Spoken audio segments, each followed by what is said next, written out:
Next, a special edition of Brute Force, the history of weapons at war. The Luftwaffe, Hitler's shock weapon in his plan to rule the world. Sledgehammer blows by the Air Force lead the German Blitzkrieg into battle. Flying the world's most advanced aircraft, the German pilots faced death in the air. Witness the unparalleled power of the machines. And the daring of Reich Marshal Goering's pilots. They got me this B-17 from the front. It's the story of incredible victories and fatal mistakes. Next, a brute force exclusive, the aircraft and the aces of Hitler's mighty Blitzkrieg.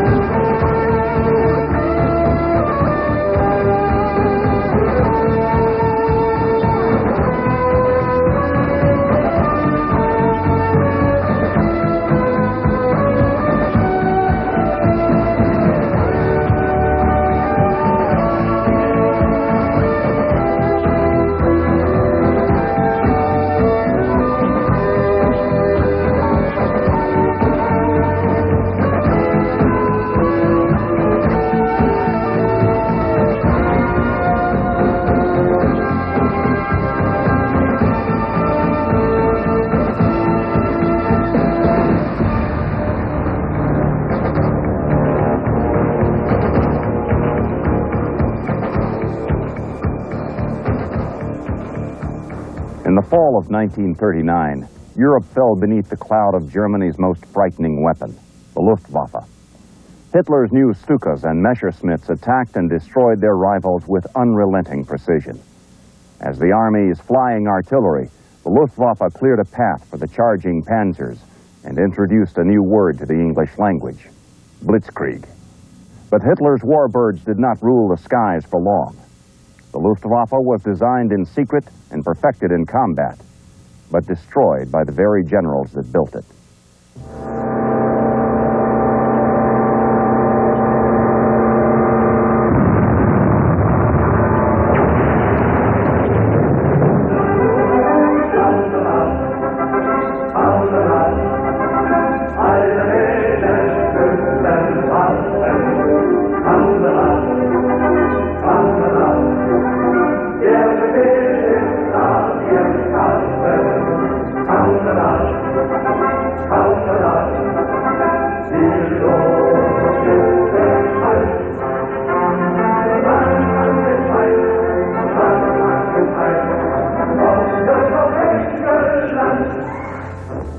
Kamerad, Kamerad, der Befehl ist da, wir starten. Kamerad, Kamerad, alle Mädels müssen warten. Die Losung ist bekannt, ran an den Feind, ran an den Feind, Bomben auf England. That was, of course, every day in the Armed Forces news, then came this England song, you know.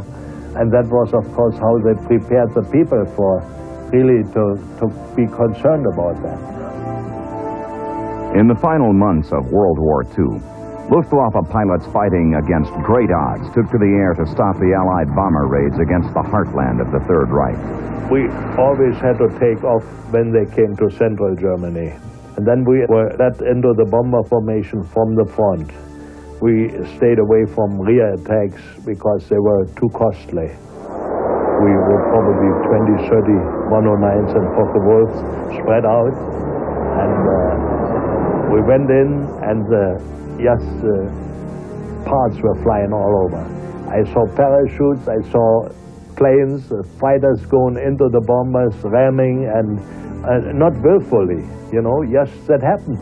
It was so crowded, you could not move left, you could not move right, and in front of you was a bomber, and it was often too late to pull up. Now, I was lucky enough to be on the outer right-hand side in this attack, and they got me with B-17. I saw it was burning pretty good, and then I had a funny feeling and looked up half to the northeast of me, high up, Mustangs coming down on me, you know.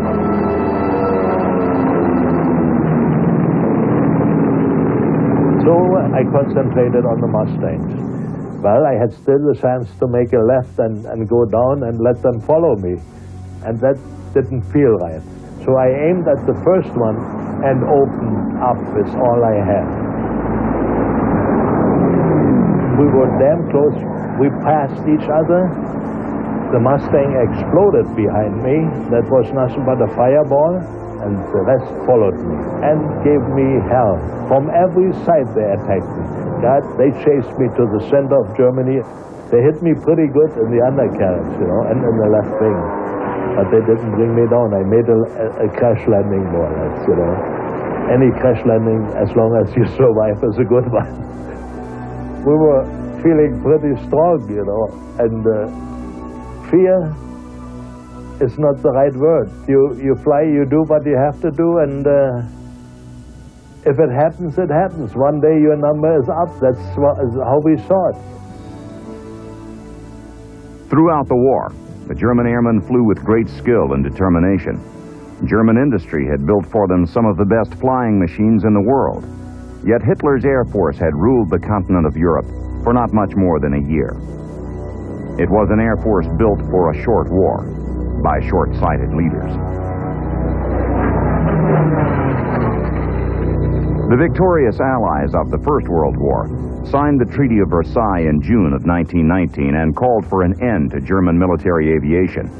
Under the supervision of an Allied Control Commission, Germany was obliged to surrender all of her nearly 15,000 aircraft to the Allies. But the treaty put only minor limitations on the development of civil aviation.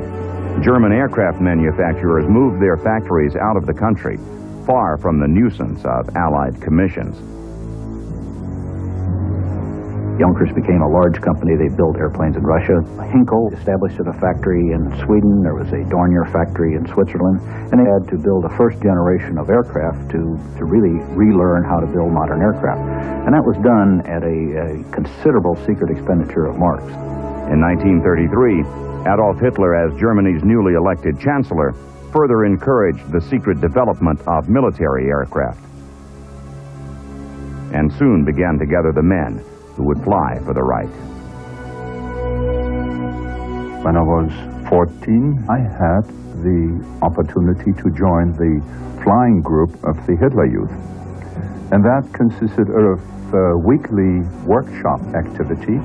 Each boy had to learn how to glue gliders together. And after so many hours of workshop time, we were then entitled to, it didn't cost any money, but we were entitled to participate in actual flight activity. The first flight was a solo flight. The first flight was, for a 14-year-old boy, it was a fantastic achievement, to fly, to actually be in the air. It was like nothing in the world felt before, for us youngsters. It was just fun. So I was gung-ho for it. By 1935, Hitler felt secure enough with his power to publicly announce the existence of his air weapon, the Luftwaffe. To command his force of 1,800 aircraft and some 20,000 men, Hitler appointed a former World War I fighter ace.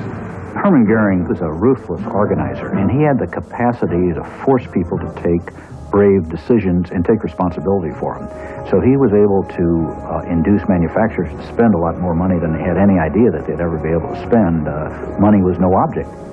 So by designing their airplanes beginning in 1934, testing them, introducing them into production in 1937, by the time the war came, Hitler had the most modern Air Force in the world.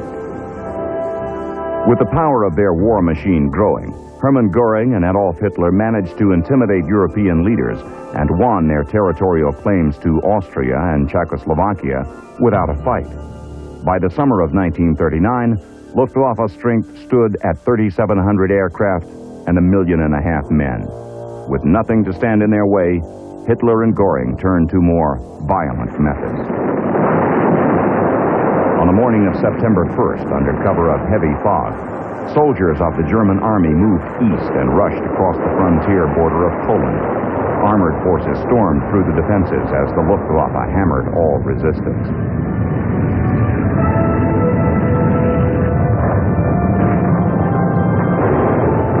The Blitzkrieg had begun.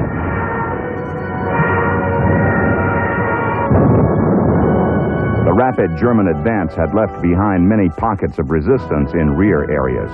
The Luftwaffe offered direct support to the Army by bombing these Polish strongpoints. It was here that the legend of the Stuka dive bomber was born. The Junkers Ju-87 was a large, gull-winged airplane with fixed gear and able to dive very close to the ground, and consequently were very accurate. At that time, there were no level bombers in the world that were really effective. Level bombers didn't hit their targets. Level bombers often didn't find their targets. Whereas the Stukas were like a well-keyed-in artillery piece. They blasted in and would hit exactly. The Stukas would appear over a point precisely when the tanks wanted them to be, would attack, and while the enemy was still stunned from the concussive effect of the bombs, the armored forces would be there to exploit the opening. The accuracy of the Stuka's attacks was devastating and demoralizing, but a simple makeshift device further heightened the Stuka's psychological effect on the enemy. They had pipes, actually. Simple pipes from cardboard paper at the side of the bombs. And these pipes made a terrible noise, like a siren, you know. And that was in the beginning, in the Polish War particularly, and the troops heard those sirens, they put the nose down in the dirt.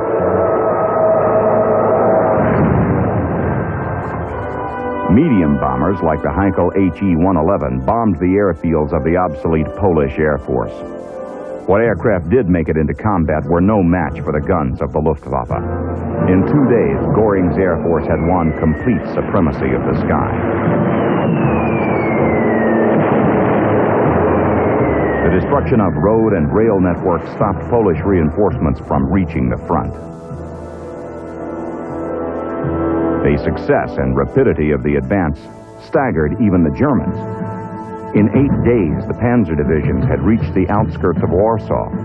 A few days later, the last Polish counteroffensive had been halted and destroyed. On September 27th, the Polish capital surrendered. The first lightning campaign was over. The German armed forces learned wonderful lessons in the execution of combined ground-air tactics in the assault on Poland. The aircraft that they had were perfect for the job, and they were opposed by a brave enemy. The Polish troops were brave, but totally unsuited for modern warfare. Luftwaffe will continue in a moment here on A&E. We now return to Luftwaffe.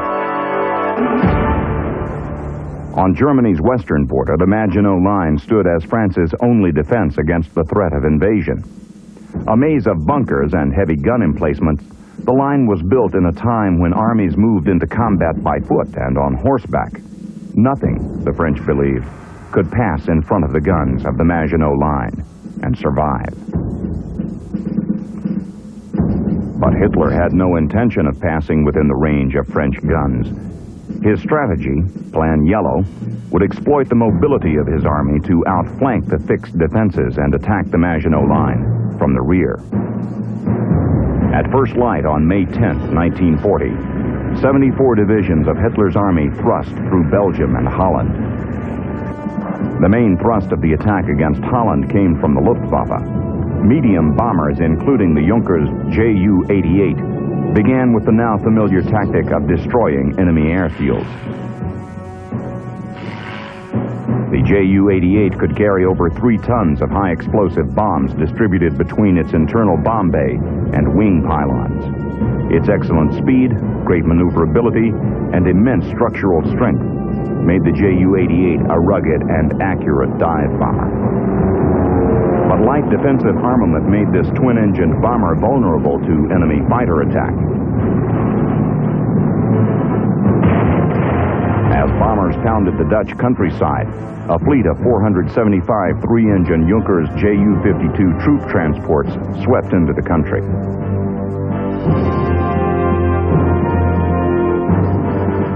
Before the war, the Ju-52 was used as a civilian airliner. The Junkers transport planes brought to the battlefield a new combat force, paratroopers. The aircraft flew in a tight formation of 3 aircraft at 150 miles per hour, 400 feet above the ground. Speed was reduced to about 100 miles per hour for the men to jump. After they were out, containers full of arms and ammunition were also dropped. German paratroops landed on air bases, supply areas, and key bridges throughout the small country.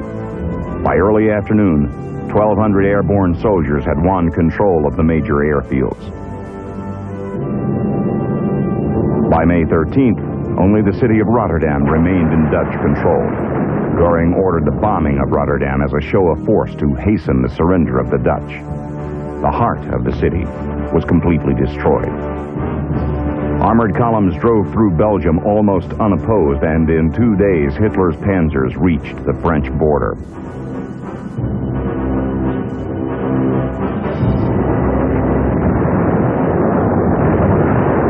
The Germans crossed the Meuse River. Blitzkrieg poured into France.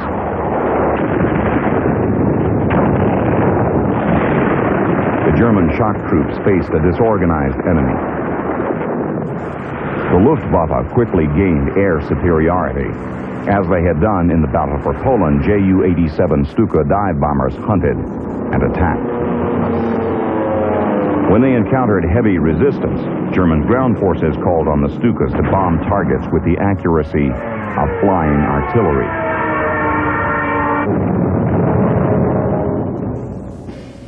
Luftwaffe radio operators provided the valuable link. We created the connection between the army and the flying units. There was a time when the close communication between ground troops and Air Force was developed. And unfortunately, when we came to Dunkirk, where all this was supposed to take place, we couldn't put it to work because of the weather. The advancing Germans pushed the retreating French soldiers and British forces to the port town of Dunkirk. With victory only moments away, Hitler ordered his panzers to halt on the outskirts of the city. The army was held back in front of Dunkirk because Göring had promised that the Luftwaffe would take care of the whole affair of Dunkirk. But then bad weather came up, and the Luftwaffe was not able to bomb as much as would have been necessary to keep the British troops in Dunkirk. To save their army, the British launched Operation Dynamo. Starting on May 26, anything that could float sailed from England across the Channel to France and plucked the beleaguered army from the beaches.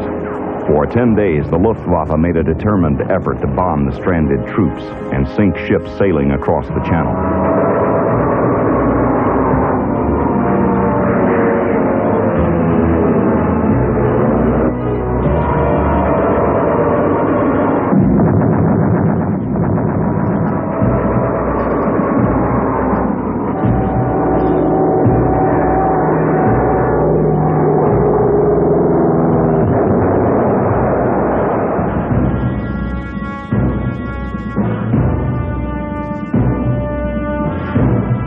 Navy rescued over 238,000 British soldiers and 100,000 French troops, escaping what Winston Churchill feared would be the greatest military disaster in British history.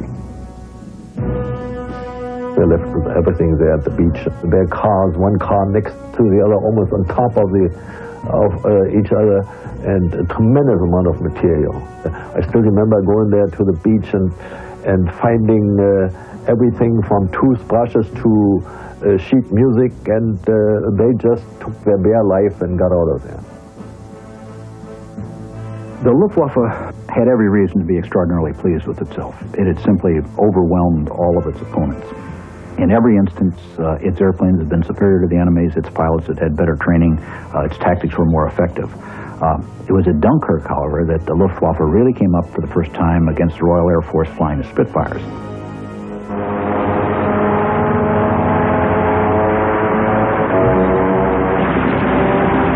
For the first time, the Germans had an inkling that now this is going to be an opponent of different quality. We're not going to have the easy walkaway that we had in all the previous combinations. In the bright sunshine of June 21st, 1940, Hitler and Göring met to accept the surrender of the French in the forest of Compiègne. The old railway car was the same car in which the French had accepted the German surrender to end World War I. Hitler and his Blitzkrieg had carried the sword of vengeance into France. Luftwaffe will continue in a moment here on A&E. We now return to Luftwaffe. When France was defeated, finally, Hitler and Goering thought England would surrender. So Hitler actually went off on a month's vacation. He toured the battlefields, Goering began looting, and the Luftwaffe began refitting and equipping.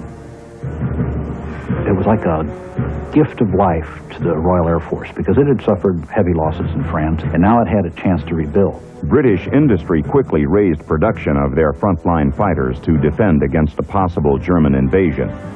But before Hitler could land troops on English beaches, Goering and his Luftwaffe would have to destroy the Royal Air Force and win air superiority. Goering gathered all his forces, and it was a formidable force. It had been perfect for Poland, been perfect for France. It was not the right force for the Battle of Britain. Goring counted on his best fighter, the Messerschmitt Bf-109, to blast the Spitfires out of the sky. The Messerschmitt had fought with the Luftwaffe since the first Blitzkrieg against Poland. The fast Bf-109 made mincemeat of its opposition. But taking the fight to England presented an unforeseen problem.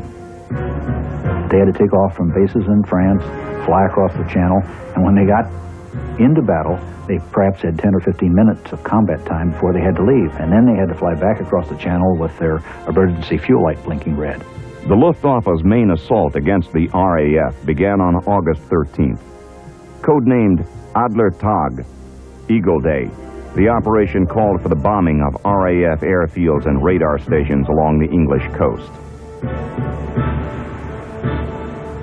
The Spitfire and the Messerschmitt were very, very comparable.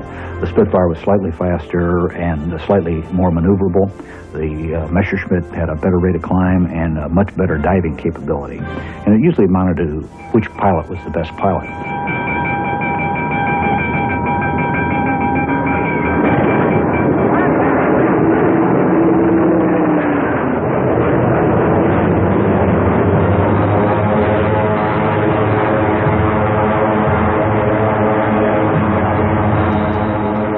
Ground radars giving them the course of the incoming bombers, the Spitfires and Hawker Hurricanes wasted neither time nor fuel hunting the skies for the formations.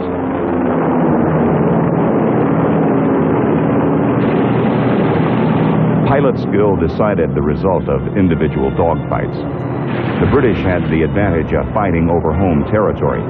Damaged aircraft were never far from a friendly base. The shot-down pilot was often back in action within hours.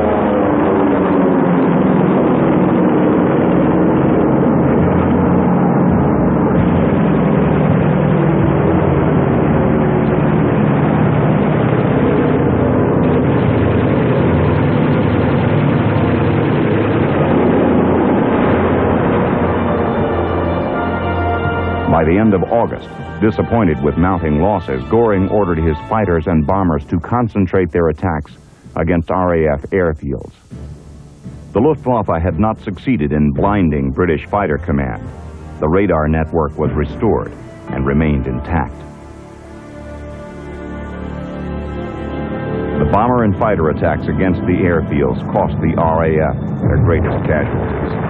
In 2 weeks, the RAF had lost 295 fighters destroyed and 171 damaged. But far more serious was the loss of 103 pilots killed or missing.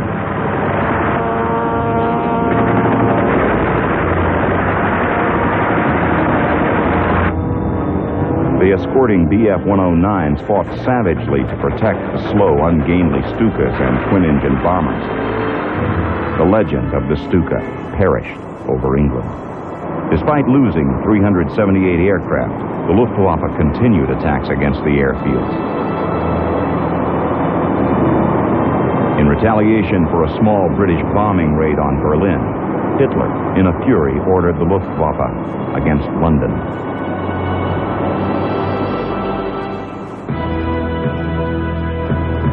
On On September 7th, the bombers turned away from the RAF airfields and attacked the civilian population of East London. This marked the turning point of the whole battle. British fighter pilots no longer had to fight over their airfields and could concentrate on the great armadas of bombers making their way to London.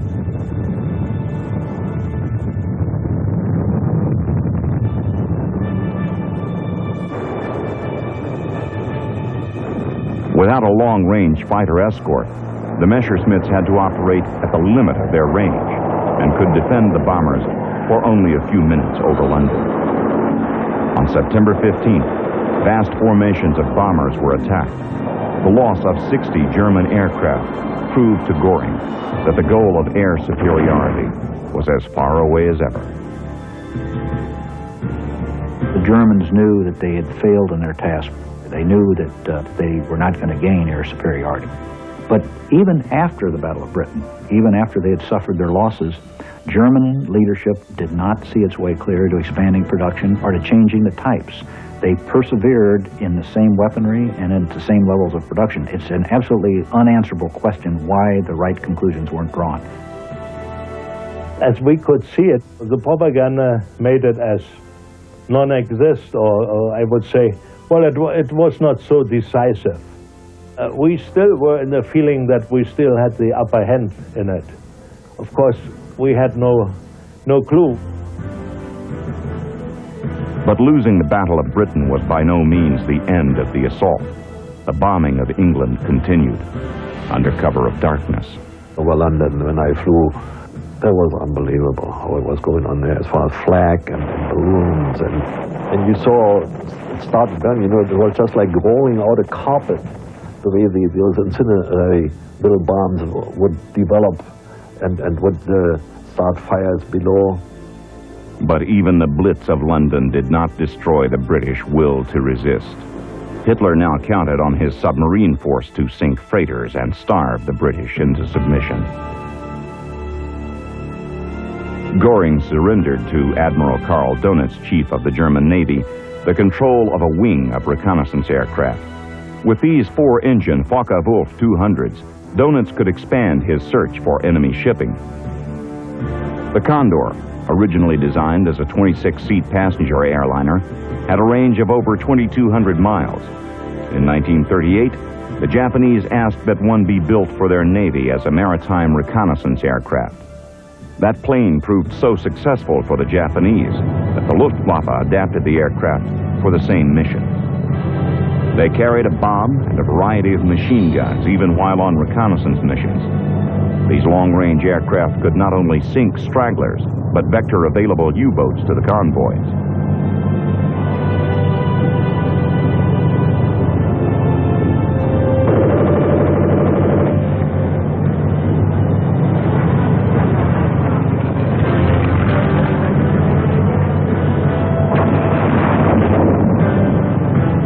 Initially, their navigation reports could be off by as much as 80 miles, but by keeping the Condor on station, orbiting over the target, the U-boats could find the slow-moving freighters.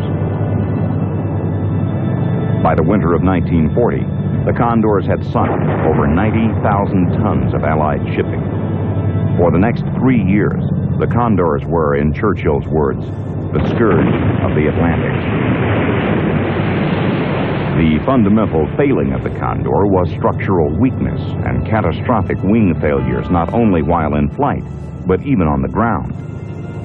That and the limited payload capability of the Focke-Wulf 200 prevented it from becoming the aircraft that the Luftwaffe desperately required, a long-range heavy bomber.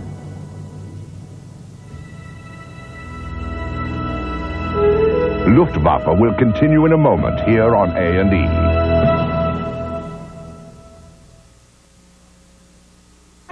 We now return to Luftwaffe. The Luftwaffe's failure to achieve air supremacy forced Hitler to postpone his plans to invade Great Britain. But its defeat in England cost the Luftwaffe more than its reputation for invincibility.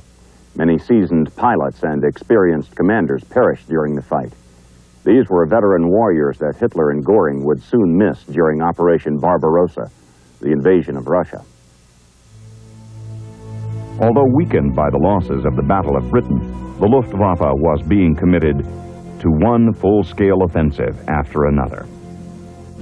By late spring of 1941, German plans called for the invasion of the Mediterranean island of Crete. British and New Zealander forces, after surrendering Greece to the German invaders, had fled south to the island.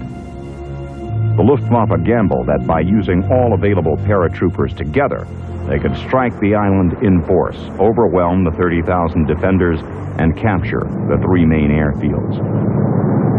Once the paratroopers had taken the airfields, the Junkers 52 transport aircraft would return with infantry and artillery support.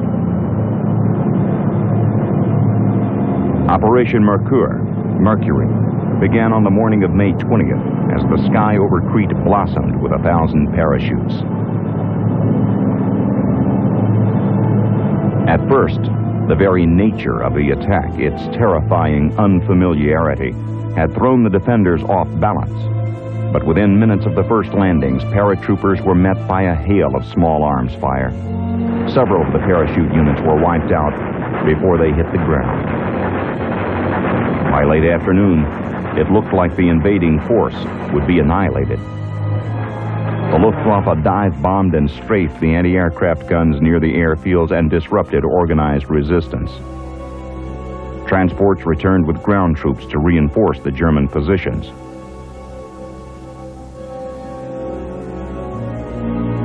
But when the British defenders regrouped, the Germans gained a precarious hold on one of the airfields. On May 26th, the British abandoned their positions and sailed off the island. The victory was costly. Of the 8,500 airborne soldiers, 3,700 had been killed on the first day. 220 of the Junkers transports were destroyed. The price of the invasion startled Hitler to such an extent that he would never again authorize such an operation. Crete was an Allied defeat, but it was also the grave of the Luftwaffe's paratroops. Barely a month later, the Luftwaffe prepared more than half of its entire frontline force of 4,300 aircraft for the largest clash of arms in German history, the invasion of Russia.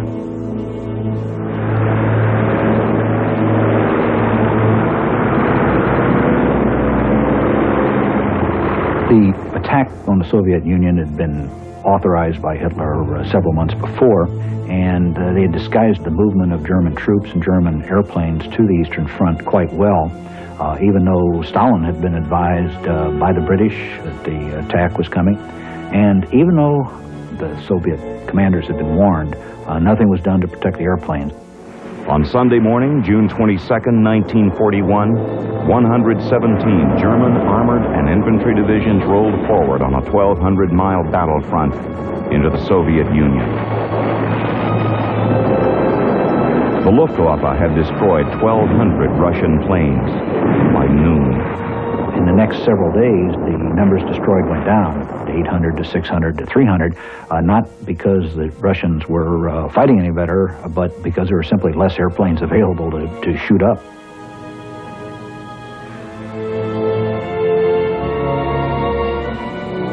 By late November, Army and Air Forces had pushed within 19 miles of Moscow. But this was destined to be the limit of the German advance. When the winter came, we had tremendous difficulties with ice and snow and no clothing, and it was a terrible experience. We lost all our equipment, we lost all our trucks, we were not prepared at all. The invasion that Hitler boasted would be over in 8 weeks was now bleeding his army of men and materiel. Ragged, freezing, and with their supply lines overextended, the Germans battled a seemingly endless stream of Russian infantry and armor.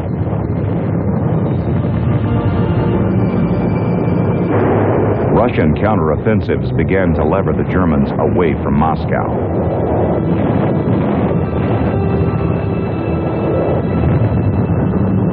What the Germans were unaware of is that the Russians had a vast manufacturing base in the Urals, that they had transported the aircraft factories almost brick by brick on a train, trundle them across the country, and they were able to begin re-erecting the factory just within days of their getting there.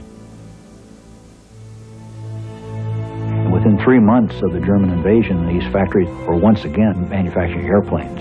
The Germans had bitten off more than they could chew. They had no idea of the extent of the strength of the Soviet Union. New, more capable Russian aircraft began to fly against the Luftwaffe. The German Air Force was beginning to lose air superiority.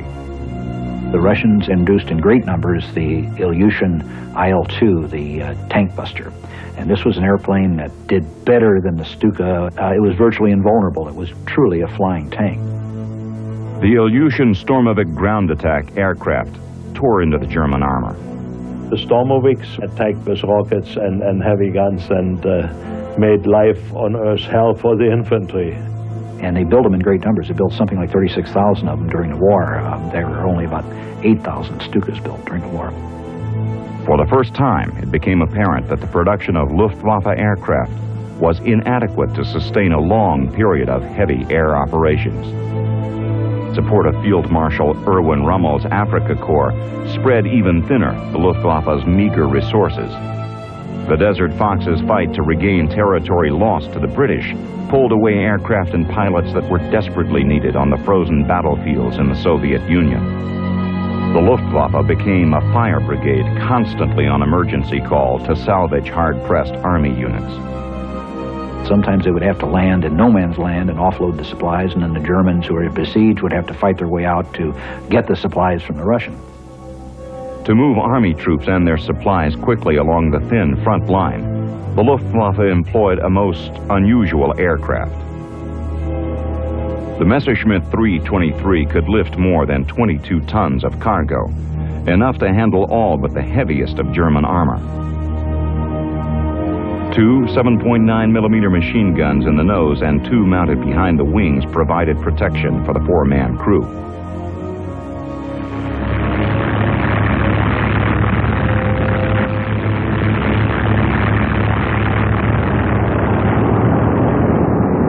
This Leviathan first flew in 1940 as a glider.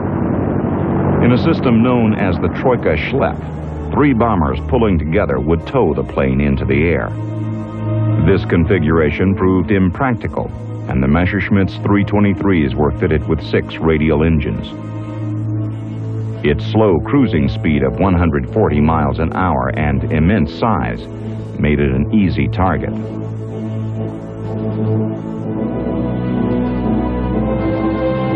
On one disastrous mission flown without fighter escort, 14 of the 323s from a flight of 16 were shot down.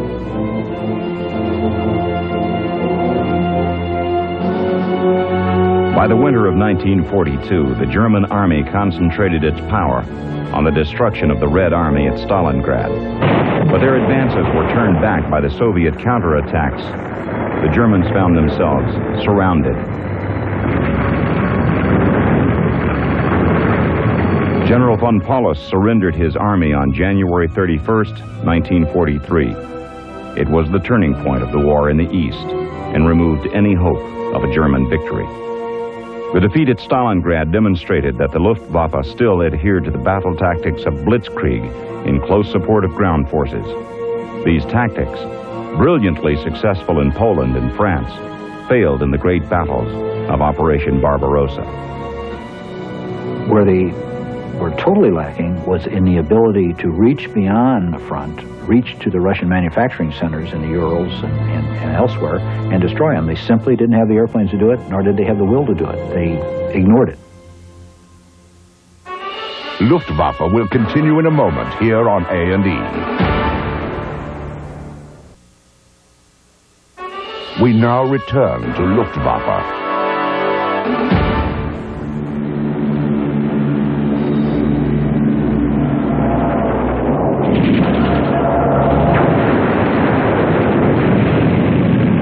The morning of December 7th, 1941, sealed the fate of the Luftwaffe.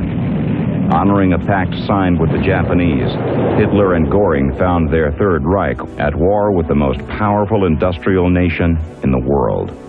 I remember one day when my father said, America entered the war and we should quit right here and then. This is the end for us because we cannot match their material superiority. When it became apparent that the Allies were securing both a quantitative and a qualitative advantage, the Germans then turned back to their jet proposals. We heard some strange noise overhead. If we did see anything, it was just a glimpse of some looked like an aircraft, but it didn't sound like an aircraft. So we asked the flight instructors, what in the hell is this up there? It was top secret, and we were told not to ask questions, not to shoot at those, since they showed us the shadow models, you know. If you see something like that flying, don't shoot at it, it's ours, you know. Armed with 4 30mm cannon and underwing rockets, the Messerschmitt Me-262 proved a formidable aircraft. It could not be caught by any Allied fighter in a straight chase and could decimate bomber formations with its heavy cannons. Now, the Messerschmitt 262 was designed as a fighter aircraft.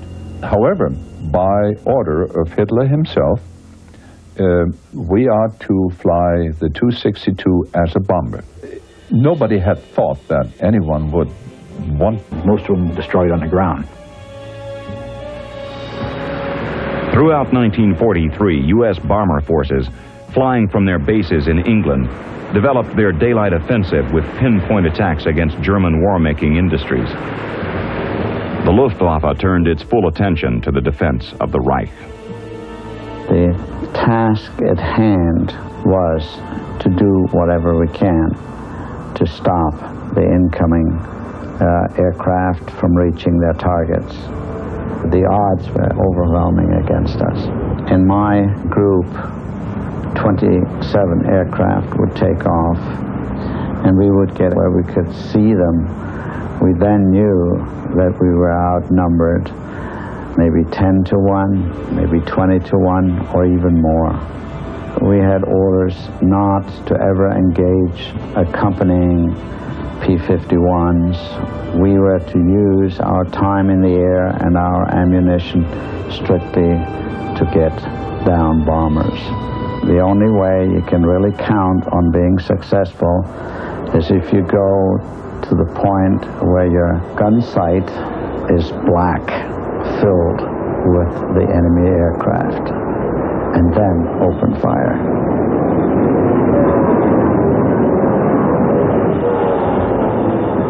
Desperate young men with only a few hours in the cockpit of a fighter plane were sent into the cauldron boiling over Germany.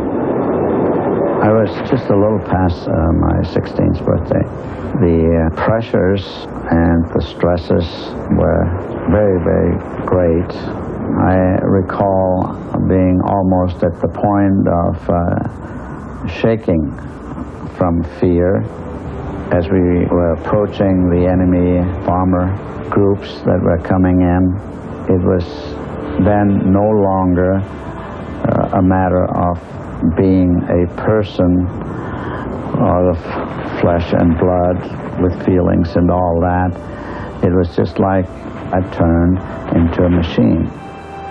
It was always 100 or 1,000 aircraft coming in over Germany, and here we were 12, 20, maybe sometimes a few more, trying to do something to stop them.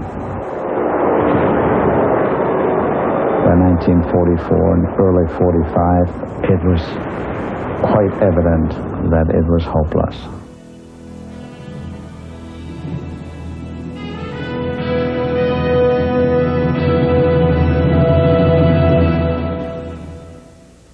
The wonder weapons that made it to the battlefield, the jets, the rockets, could not rescue Hitler's Third Reich. Nothing could make up for the weaknesses caused by bad decisions and inept leaders. Leaders who began to believe their own propaganda. The pilots who flew for the Luftwaffe were brave and determined. Their aircraft were outstanding, and the strategy of the Blitzkrieg proved devastatingly effective. But these things win battles. They cannot, in and of themselves, win wars. The Luftwaffe had reached its peak before the war even began.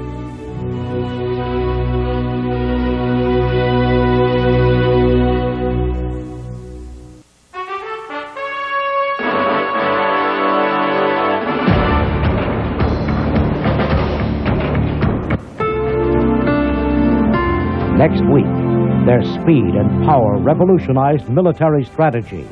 German tanks fueled Hitler's war machine on an all-new brute force. Monday, get in on the secret battle plans of 4 great military leaders on David L. Wolper Presents. Now stay tuned for A&E's and Evening at the Improv next.